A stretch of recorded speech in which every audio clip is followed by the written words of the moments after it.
You are living through a terraforming operation that's designed to alter Earth's atmosphere in order to cause global famine and mass extermination of the human race. Now, very few people are going to tell you this.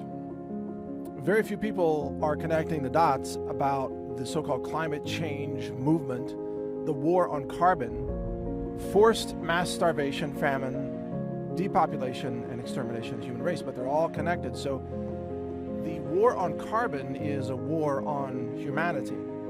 And the mechanism of that war is very simple. Since you need carbon to grow food crops, you need carbon dioxide in the atmosphere.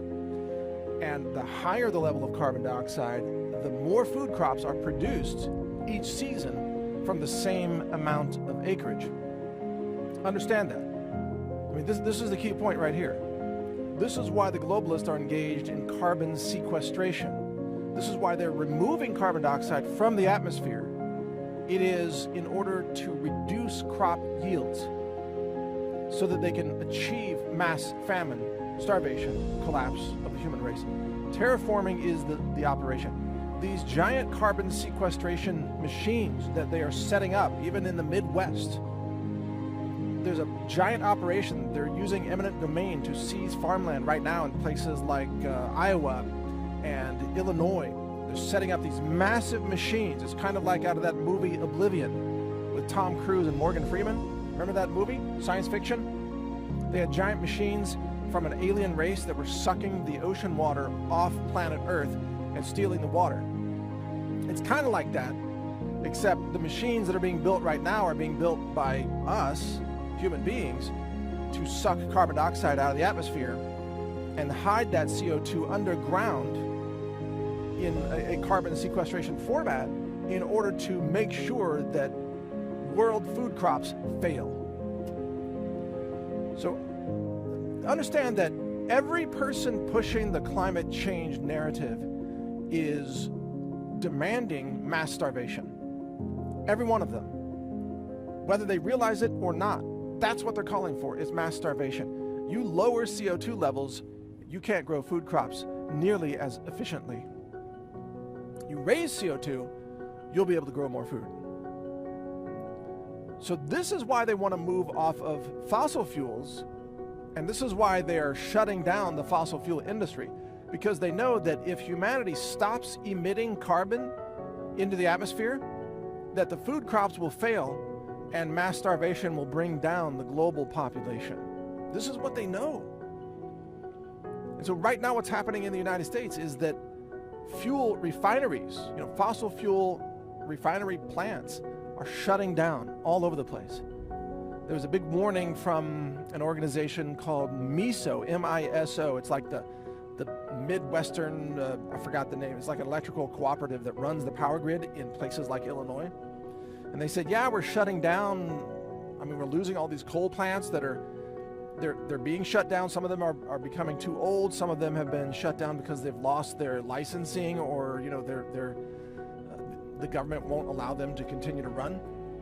So they're shutting these down, and they announced that electricity in Illinois is going to go up by 54% beginning this month, June of 2022. 54% increase. Oh, and you're going to have rolling blackouts on top of that too. So there's your little bonus round right there. You get to pay 50% more and have rolling blackouts. What's not to like?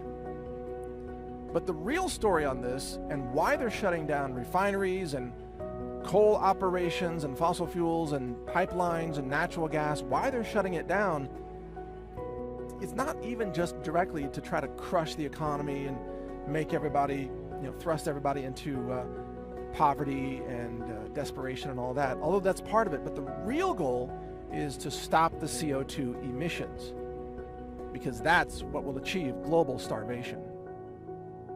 See, if they take CO2 out of the atmosphere, and the way they're going to do that, by the way, is to halt emissions and then run carbon sequestration machines to pull it out of the atmosphere, then they can affect food crops worldwide. This is how they can achieve mass starvation in Africa without ever having to go to Africa, because the planet shares all the same air, right? I mean, whatever you put into the air or pull out of the air in the United States is also going to get pulled out of the air. I mean, The air is all mixed up all over the planet. We share the same air, obviously. I mean, eventually, the jet streams and so on, the air mixes up and moves around, and it's all the same air. You pull CO2 out of the air in one spot, that's lowering the CO2 levels everywhere on the planet. And you know that the globalists have been trying to achieve mass starvation of Africa for a very long time, for generations, and also mass death through the vaccines, infertility vaccines. In fact, Andy Wakefield just put out a new movie on that in conjunction with Children's Health Defense, Robert F. Kennedy Jr. It's all about the infertility agenda of mass vaccination of women in Kenya and other African nations. So the globalists have been trying to take out Africa for a long time. They finally figured out a way to do it, and it's by collapsing the food supply. But in order to do that, they had to create a climate change crisis that they just fabricated. They just made it all up. There's not an ounce of truth to anything about climate change that is being put out there by the science community or by the mainstream media or the White House or the Democrats or any of these people. It's all a complete and total fraud. They've said CO2 is a pollutant. No, it's not. It's a nutrient. It's the world's most important nutrient, in fact, for life on Earth. Maybe you could argue that O2, oxygen, perhaps that's the most important, but because you got to breathe, but you also got to eat.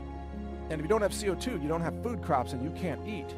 So maybe let's say O2 is the first most important, then CO2 would be the second most important. I call it the God molecule. God wants us to have carbon dioxide because that's what's used in photosynthesis.